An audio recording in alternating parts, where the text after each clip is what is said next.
సద్గురు, కర్మ గురించి నాదొక ప్రశ్న. కర్మ గురించా?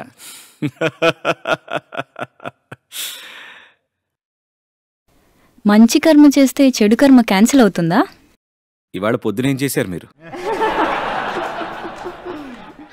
నేను అందరి గురించి అడుగుతున్నా, నా కోసం కాదు. మన జీవితం ముందే నిర్ణయించబడి ఉంటుందా, లేక దాన్ని మనం కర్మతో మార్చుకోవచ్చా? అసలు కర్మ అంటే ఏంటి?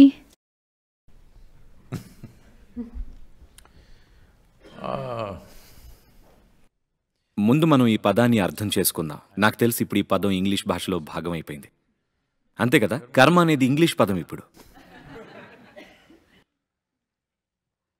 కర్మ అనే పదానికి అర్థం చర్య. మీరిక్కడ కూర్చొని ఉన్నప్పుడు శారీరక ప్రక్రియ జరుగుతుంది, అలాగే మానసిక ప్రక్రియ కూడా జరుగుతుంది, భావోద్వేగ ప్రక్రియ కూడా జరుగుతుంది, శక్తి ప్రక్రియ జరుగుతుంది. మనందరికీ అంతే. మీరు మేలుకొని ఉన్నా, నిద్రపోయి ఉన్నా, ఈ 4 పార్శ్వాల్లో కర్మ నిరంతరం జరుగుతూనే ఉంటుంది. మీరు ఉదయం లేచిన దగ్గర నుండి మీరు చేసిన ఆ ఒక్క చెడు కర్మ తప్ప.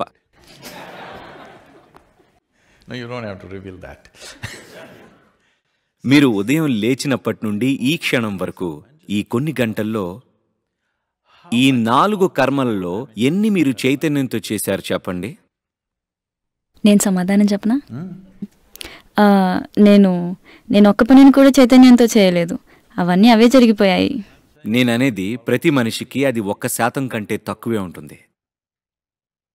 ఒక రోజులో తీసుకుంటే 1% కంటే తక్కువే ఉంటుంది. మరి మీ 99% చర్యలు యాదృచ్ఛికంగా లేదా చైతన్యం లేకుండా ఉంటే మీరు ఒక పని చేయండి. మీరు ఇక్కడ డ్రైవ్ చేయండి. ఎలాగో ఇక్కడ ట్రాఫిక్ నెమ్మదిగానే ఉంటుంది కాబట్టి ఈ పని మీరు ఇక్కడ ప్రయత్నించవచ్చు.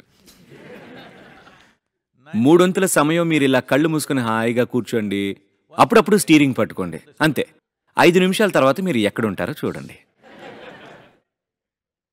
మనుషుల జీవితంలో ఘోరం ఇదే. కాబట్టి మీరు ఇది అర్థం చేసుకోవాలి. తూర్పు సంస్కృతుల్లో ఉన్న అతి ముఖ్యమైన పార్శ్వం ఇదే. ఈ క్షణం నేను మీకు చెప్పాలనుకుంటుంది ఏంటంటే, నీ జీవితం నీ కర్మ. దాని అర్థం మీ జీవితం మీరు చేసుకున్నట్టే ఉంటుంది. ఎక్కడో పైన మేనేజర్ కూర్చునిలేడు. పైన ఎవరో కూర్చుని మిమ్మల్ని నడిపించట్లేదు. మీ జీవితమే మీ కర్మ. మీరు దాన్ని ఎలా చేస్తే అది అలాగే ఉంటుంది.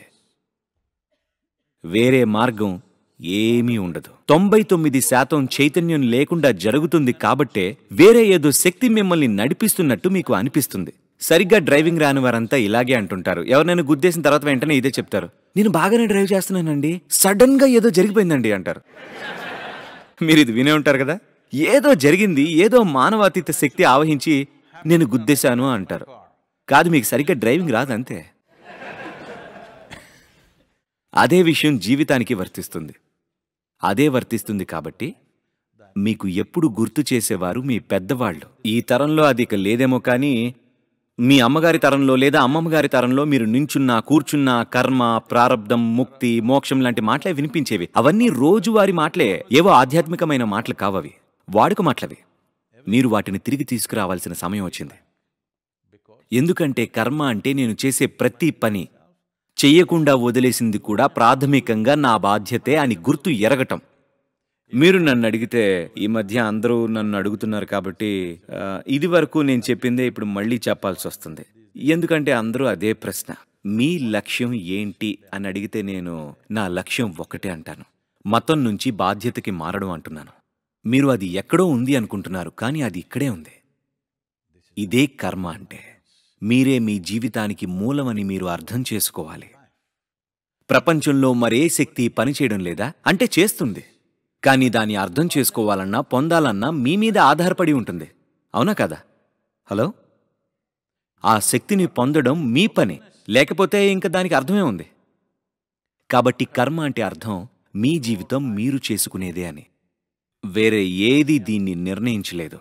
మీరు మీ శరీరాన్ని అదుపులోకి తీసుకుంటే, ఉదాహరణకి మీకు గనక మీ శరీరం మీద పట్టు ఉంటే, మీ భవిష్యత్తు 15 నుంచి 20% మీ చేతుల్లోనే ఉంటుంది. మీరు మీ మానసిక ప్రక్రియ మీద పట్టు సాధిస్తే 50 నుంచి 60% భవిష్యత్తు మీ చేతుల్లోకి వచ్చేస్తుంది. మీరు మీ ప్రాణశక్తి మీద కూడా పట్టు సాధిస్తే 100% మీ జీవితం, భవిష్యత్తు మీ చేతిలోకి వచ్చేస్తుంది. గుర్తుంచుకోండి, ప్రతి యువత బయట ప్రపంచంలోకి అడుగుపెట్టి ఇతరుల జీవితాలని కలగాపొలగం చేసే లోపే ఈ పార్శ్వాన్ని శోధించాలి. ఎస్, అది చాలా ముఖ్యం. కానీ మీరు ఉదయం చేసిన చెడు కర్మకి ఏంటోపాయం? మీరు అర్థం చేసుకోవాల్సింది ఏంటంటే, కర్మ అంటే ఏదో బహుమతి ఇవ్వటమో లేక శిక్ష వేయడం లాంటిదో కాదు. అది మీలో మిగిలి ఉన్న స్మృతి అంతే. ప్రతిదీ, మీరు చేసే ప్రతి ఆలోచన, ప్రతి భావోద్వేగం, ప్రతి చర్య, ప్రతి కదలిక ఏదో ఒక విధంగా మీలో నిక్షిప్తమైపోయి ఉంటుంది. ఈ స్మృతి మీలో ఒక లక్ష్యాన్ని సృష్టిస్తుంది. ఎందుకంటే ఇన్ని జ్ఞాపకాలు పోగుబడి ఉన్నప్పుడు అదొక సాఫ్ట్వేర్ లాంటిది. అసంకల్పితంగా ఉండే సాఫ్ట్వేర్ రాస్తుంటారు మీరు ప్రతి క్షణం. మీరు ఇక్కడి నుంచి ఇక్కడికి ఒకసారి నడిచారనుకోండి, దారిలో కనీసం ఒక 25-30 వాసనలు ఉంటాయి. మీకు గ్రహణ లేదు. ఏదైనా ఘాటుగా ఉంటే తప్పితే, లేదా చాలా మంచిగానో చెడుగానో ఉంటే తప్పితే మీరు దాన్ని గ్రహించలేరు. అదే ఒక కుక్క ఇలా వెళ్ళిందనుకోండి, అన్ని వాసనలు చూస్తుంది. అది ఊరికే అలా వాసన చూస్తూ మీరు చేసిందంతా చూస్తుంది. మంచి కర్మ, చెడు కర్మ అన్నీ చూస్తుంది. అవునా కాదా? అంతేనా కాదా? మీరు కూడా అంతే. మీ వ్యవస్థ కూడా దాన్ని గ్రహిస్తుంది. ఎందుకంటే మీ నాడీ వ్యవస్థ ఒక కుక్క నాడీ వ్యవస్థ కన్నా ఎక్కువ పరిణితి చెందింది. ఇది ఒప్పుకుంటున్నారా లేదా? అవునా? ఏమండి డాగ్ లవర్స్, మీరు ఒప్పుకుంటారా? మనుషుల నాడీ వ్యవస్థ ఇతర జీవుల కన్నా ఎంతో మెరుగైనది. మీకు కూడా ఆ సామర్థ్యం ఉంది. మీ బుర్రలో జరుగుతున్న హడావిడి వల్ల మీరు దాన్ని పోగొట్టుకుంటున్నారు. మీరు ఒక పని చేయండి, మీరు వెళ్ళి కొన్నాళ్ళు ఒక అడవిలో ఉండండి. హఠాత్తుగా మీ వాసన సామర్థ్యం పెరగడం మీరు గమనిస్తారు. మీకు అన్నీ ఇలా ముక్కెత్తి వాసన చూస్తే తెలిసిపోతాయి. వాసన చూస్తే ఏది వస్తుందో ఏది వెళ్ళిపోతుందో మీకు ఇట్టే తెలిసిపోతుంది. భారతదేశంలోని పల్లెటూళ్ళలో వాళ్ళు ఇలా చూసి ఇవాళ వర్షం పడుతుందో లేదో చెప్తారు. తెలుసా? ఏమీ ఉండదు. వర్షం జాడ ఉండదు, మేఘాలు ఉండవు, ఏమీ ఉండవు. ఊరికే అలా వాసన చూసి ఇవాళ వర్షం పడుతుంది అని చెప్తారు. నిజంగానే పడుతుంది కదా, ఎందుకంటే వాతావరణంలో మార్పులు జరుగుతూ ఉంటాయి. కాబట్టి మీ చైతన్యం లేని లక్షణం వల్ల మీరు ఇక్కడి నుంచి ఇక్కడికి వెళ్ళినప్పుడు ఈ 25 రకాల వాసనలు మీ వ్యవస్థలో రికార్డ్ అవుతాయి. అలాగే ఇలా చూసేవి, వినేవి, గ్రహించేవి అన్నీ మీ వ్యవస్థలో నిక్షిప్తమైపోయి ఉంటాయి. మీరు తీసుకునే సమాచారాన్ని బట్టి మీకు నెమ్మదిగా ఒక తెలియని లక్షణం అబ్బుతూ ఉంటుంది. ఉన్నట్టుండి మీకు ఒకటి నచ్చుతుంది, మరొకటి నచ్చదు. దానికి కారణం మీరు తీసుకున్న సమాచారం. ఈ లక్షణాలని సంప్రదాయ ప్రకారం, అంటే మీరు గ్రంథాలను చూస్తారు కాబట్టి వాటిని సంప్రదాయ ప్రకారం వాసనలు అని అంటుంటాం మనం. వాసన అనేది ఒక మంచి మాట, అది సరైన పదమే. మీకున్న వాసన ప్రకారమే మీకు అనుగుణమైన జీవితాన్ని మీకు ఆకర్షిస్తారు, లేదా మీరు అటే వెళతారు. అదే పెద్దవాళ్ళు చెప్పేది. కానీ దీని అర్థం ఇప్పటి భాషలో మీకు చెప్పాలంటే, మీకు తెలియకుండా అచేతనంగా ఒక సాఫ్ట్వేర్ని మీరు తయారు చేసుకున్నారు. అది ఒక ప్రకారం పనిచేయడం మొదలు పెడుతుంది. సాఫ్ట్వేర్ ఏదైనా సరే మీరు దాన్ని తిరిగి రాయగలరా? తప్పకుండా రాయగలరు. అది కూడా మీ కర్మే.